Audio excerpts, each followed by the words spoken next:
Bueno, tenemos el gusto de recibir en nuestros estudios a la doctora Griselda Tesio, diputada provincial por el Frente Progresista Cívico Social. Buenas noches, doctora, gracias por aceptar nuestra invitación. Buenas noches, muchísimas gracias por la invitación y es un gusto estar acá. Muchas gracias.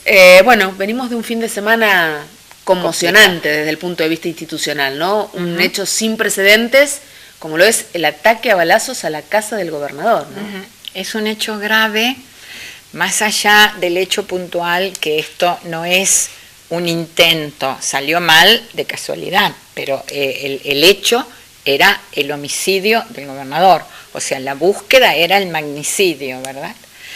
Es grave porque, como el mismo Bonfatti lo ha declarado, además del atentado a su vida, de haberle cambiado sus hábitos de vida, es un intento de desestabilización democrática. Todo magnicidio crea, acordémonos del caso Kennedy, sí, que todavía los historiadores están hablando del mismo, crea un estado de conmoción interno que sacude las instituciones de un sistema democrático que mucho nos costó conseguir y que queremos seguir viviendo en eso. O sea, acá hay, no cabe dudas, grupos mafiosos, porque esto es un atentado típico de la mafia, sí, que se están poniendo nerviosos, que se ha tocado cuevas muy importantes, organizaciones muy complejas que se están empezando a desarticular, y que bueno, el objetivo fundamental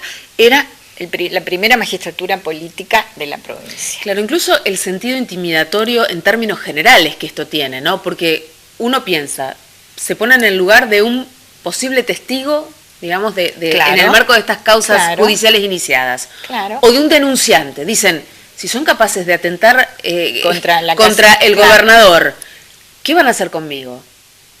No, eso está claro.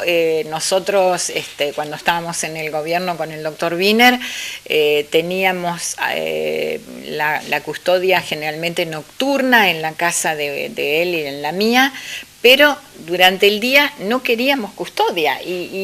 Y es cierto, y es lo que dice Bonfatti también, tenemos un estilo de vida que era el que tenía mi padre, que era el que tenía Ilia, pero indudablemente estoy hablando de hace 30, 40 años, la sociedad ha cambiado, pero nosotros vamos a los supermercados, hacemos las compras, vamos a caminar, nos movemos en cada uno en su auto, no estamos acostumbrados a lo que yo vi hace 30 años en Medellín, a lo que vi hace 6 años en México DF y en Toluca.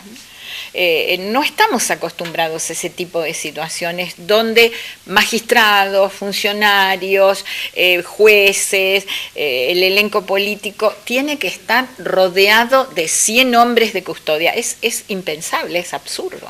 Eso es lo que hay que detener. ¿Y esta lucha contra el narcotráfico se está dando solo en la provincia de Santa Fe o en otras provincias también? ¿Qué pasa en Argentina? ¿Cuál es la situación? A ver, yo siempre digo que cuando uno estudia, probablemente por mi formación profesional, ¿no? Cuando estudiamos un hecho del presente, para analizar ese proceso, los sociólogos estudian procesos más que hechos, tenemos que remontarnos a los orígenes. Esto tiene orígenes muy antiguos y yo se lo puedo decir con todo respeto y con toda humildad se los digo, porque soy la única del gobierno, de la legislatura y del ejecutivo, que tiene 23 años de Fiscalía Federal, donde una de las puntas fundamentales, además del tema de derechos humanos, que luego me especialicé en eso, una de las puntas fundamentales que el legislador deja en manos de la nación es el narcotráfico. De la misma manera que deja el terrorismo, que deja el contrabando, que deja los delitos fiscales, porque hacen a la credibilidad y a la confianza de la moneda y de los impuestos de la nación. O sea, no es un problema provincial. Por eso algunos políticos que salen por allí de manera un poco oportunista, en plena campaña, hablar de las cosas que pasan en Santa Fe, yo puedo decir, Miren, yo he ido a pedir entrevistas con varios ministros de gobiernos de épocas anteriores, que no eran gobiernos de mi partido, para plantearles el tema de las avionetas. Era cierto, las avionetas que aterrizaban en campos del departamento Vera, del departamento San Cristóbal, del departamento 9 de Julio. O me he movido con la base aérea de Reconquista, por ejemplo, para ver si no las podían detectar. Y me explicaban que no había radar, no teníamos radar. Y los que habían no detectan aviones de porte pequeño y a baja altura. Pero también me comuniqué con distintos ministros del Interior para que les den mayor elementos rápidos a la prefectura, que acá tenemos un destacamento muy importante, porque en esta época, en octubre, empieza la gran cosecha de la marihuana en Paraguay. Entonces entra por camiones y luego por las barcazas, por prefectura. Prefectura había momentos que no tenía una lancha rápida, se daban cuenta que había cosas raras en el río. Pero imposible llegar. Imposible llegar. Cuando un barco atraca en la isla para hacer noche, por ejemplo, y no pone las luces de posición, que es para la seguridad de los tripulantes de ese barco, es obligatorio, son las reglas internacionales, es porque quiere ocultarse. Y si se quiere ocultar es porque van a llegar lanchas a retirar cargamentos. Y la prefectura no tenía toda la disposición. O sea, esta larga gestación ha eclosionado, no cabe dudas. Nosotros no teníamos hace menos de 6 años o 7 años la violencia entre bandas de narcocriminalidad que tenemos ahora. Bueno, ahí tenemos que estar todos en esa emergencia. ¿Usted cree que lo sucedido el viernes, este atentado contra el gobernador de la provincia, servirá para cerrar filas y para que algunos entren en razón de que esto no es una cuestión del partido H, del partido Z, que es una cuestión yo espero que de seguridad espero en la que provincia, sí. Que es gravísima? Espero que la foto que salió en la conferencia de prensa no quede en foto, porque luego hubo algunos comentarios que no los voy a calificar, pero desviaron la mirada hacia un candidato como es el doctor Wiener, que está midiendo más del 50% en la provincia. Entonces, quiero creer que esas cuestiones, esos derrapes, podríamos decir, no se repitan, porque acá tiene que quedar clara una cosa. El delito del narcotráfico es federal. Por algo el legislador lo dejó para la nación. Porque la nación es la que tiene el presupuesto, los recursos humanos, los recursos tecnológicos. Las provincias pueden aportar sus policías, de hecho hay convenio entre lo que antes se llamaba drogas peligrosas y los juzgados federales, sí, ¿verdad? Pero no tenemos los recursos de la nación. Entonces, acá no podemos hacernos los distraídos y decir, es tema provincial. No es tema provincial, es tema de provincia y de nación. ¿Seguirá siendo tan conflictiva la relación con el gobierno nacional que no se puedan acordar pautas que indudablemente redundarían en beneficio de la calidad de vida de los santafesinos durante todo este tiempo que resta del mandato de Cristina Fernández, aun cuando usted decía, bueno, Hermes Wiener aparece, el santafesino aparece como uno de los presidenciables con más posibilidades? Mire, yo creo que las cuestiones de tensiones entre nación y provincias que no son del mismo signo es una constante en la política argentina. Hubo periodos en la política argentina donde el gobierno nacional intervenía todas las provincias que tenían signos contrarios. Excepto, voy a decirlo con orgullo, excepto en el gobierno del doctor Alfonsín, que fue muy respetuoso de las autonomías provinciales. En este momento las cuestiones están ríspidas porque nosotros por algo hemos llegado a la Corte reclamando lo que creemos que es nuestro derecho de la deuda que tiene la Nación con nosotros, a pesar que Nación lo niega, están los papeles. Córdoba nos ha imitado, pero nosotros la presentación en la Corte hace más de 3 años que la hicimos. Y bueno, eso genera tiranteses que de una manera que no observa la ley, Nación saltee el gobierno provincial en las coparticipaciones y directamente baje desde Nación a aquellas intendencias o comunas que son del mismo signo del gobierno nacional. Eso no se puede hacer por la distribución. Tiene que, el gobierno provincial es el que recibe fondos genuinos o donaciones o subsidios para luego bajarlos a las comunas y a los municipios. Estas disputas partidarias que muchas veces relegan los derechos de los ciudadanos, ¿ocurren también en los legisladores provinciales?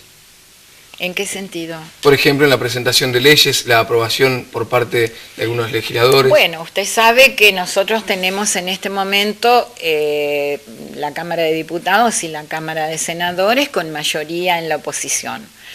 No sería malo si hubiera una posibilidad de maduración política y de consenso político. Pero lo que ocurre es que en muchísimos casos los legisladores del oficialismo presentamos proyectos de ley que pueden ser buenos, revisables, mejorables, porque para eso... Sí, pero que merecen ser debatidos. Pero para eso, porque mucha gente puede no saberlo, uno presenta los proyectos y de presidencia de la Cámara y de Secretaría Parlamentaria dicen a qué comisiones. La Cámara de Diputados tiene alrededor de 15 comisiones. Sí. ¿A qué comisiones va cada proyecto? O sea, la temática afín, ¿verdad? Claro. Y allí es muy fácil pisar ese proyecto y no tratarlo nunca hasta que pierde estado parlamentario. Es lo que le pasó o lo que le podría llegar a pasar con este proyecto. Podría llegar a pasar, sí. Prevención y erradicación del bullying, fecha de presentación 5 de diciembre de 2012. Sí, tengo algunos otros que son más antiguos, que tampoco han sido tratados. Ahora, un tema actual, una problemática que lamentablemente afecta a niños que concurren a establecimientos públicos, a establecimientos privados. Hay familias realmente hackeadas por esta problemática que tienen algunos pocos recursos a los que apelar a la hora de tratar de encauzar la situación. Yo he tenido casos de suicidios de adolescentes por ser acosados, no ahora en este tiempo. Tengo un caso de suicidios de establecimientos en otro momento que en algunos de ellos tuve que investigar porque eran establecimientos nacionales y los chicos les pedían a los padres desesperados que los saquen, que los cambien a otro establecimiento y bueno, no fueron escuchados o se demoró la decisión. Entonces, no es menester llegar a esa situación. Yo estoy y creo que esto puede salir porque hay otro proyecto de un legislador del peronismo y porque en la Cámara de Senadores, el otro día en el congreso que organizó la Universidad Católica, estuve en un panel con la senadora Berra, ella hace un mes ha presentado otro proyecto. Lo ideal sería poder consensuar esos 3 proyectos y sacar de una buena vez la ley. No conozco los proyectos de los otros legisladores, mañana me los voy a buscar, pero en el mío yo convoco no solamente a docentes y alumnos, estoy convocando a los padres. Actores fundamentales en esta problemática. En esta y en todas del aspecto educativo. En todas del aspecto, y sobre todo esa violencia que se reproduce en las escuelas. Yo sé que la escuela no es una isla dentro de la agresividad, la violencia, la hostilidad, las tensiones que se pueden vivir en una sociedad. Sería absurdo pensarlo. Pero también sé que los niños chiquitos, los padres, probablemente junto con el docente o antes que el docente, tienen que estar controlando las conductas, el desarrollo emocional, las formas de trato con sus compañeros y con los adultos, porque si no estamos, además de esto, ante una crisis de autoridad muy seria, muy grave. El programa invita además el proyecto invita además a un programa de formación de directivos, de docentes. Sí, nosotros le pusimos bullying, pero en realidad yo después en los fundamentos lo digo, preferimos hablar de acoso escolar. Y el objetivo es la convivencia. El objetivo es desarticular ese acoso para lograr la convivencia. Y ese acoso puede ser físico, verbal, bueno, ahora que los chicos viven navegando por las redes sociales, ese es el grooming, eso es más difícil de controlar desde el punto de vista de la escuela. Ahí sí, es directamente la familia la que tiene que controlar dónde y cuándo y con quién están navegando sus chicos. Yo sé que esto puede sonar a atraso, son desarrollos tecnológicos, pero insisto, bienvenidos los desarrollos tecnológicos, pero deben estar controlados. Que el desarrollo humano vaya paralelo también al desarrollo tecnológico. Claro, porque nosotros sabemos que uno de los elementos fundamentales, por ejemplo, de toda los pedófilos y los abusadores de niños, buscan, la cantera de búsqueda es los datos que los chicos manifiestan en las redes sociales. Que son muy inocentes y no se cuidan, y ahí está. Bueno, esperemos que puedan compatibilizarse los proyectos que hay en la legislatura y que la próxima vez que charlemos estemos hablando de una ley sancionada. Yo espero que y reglamentada. Sí, la necesitamos la sanción, la reglamentación, la autoridad de aplicación es el Ministerio de Educación de la provincia, y hay mucho movimiento y mucho malestar dentro de los actores sociales. Bueno, ojalá que prime la razón. Ojalá que sí. Gracias, doctora, un gusto como siempre. Gracias a ustedes. Hasta la próxima.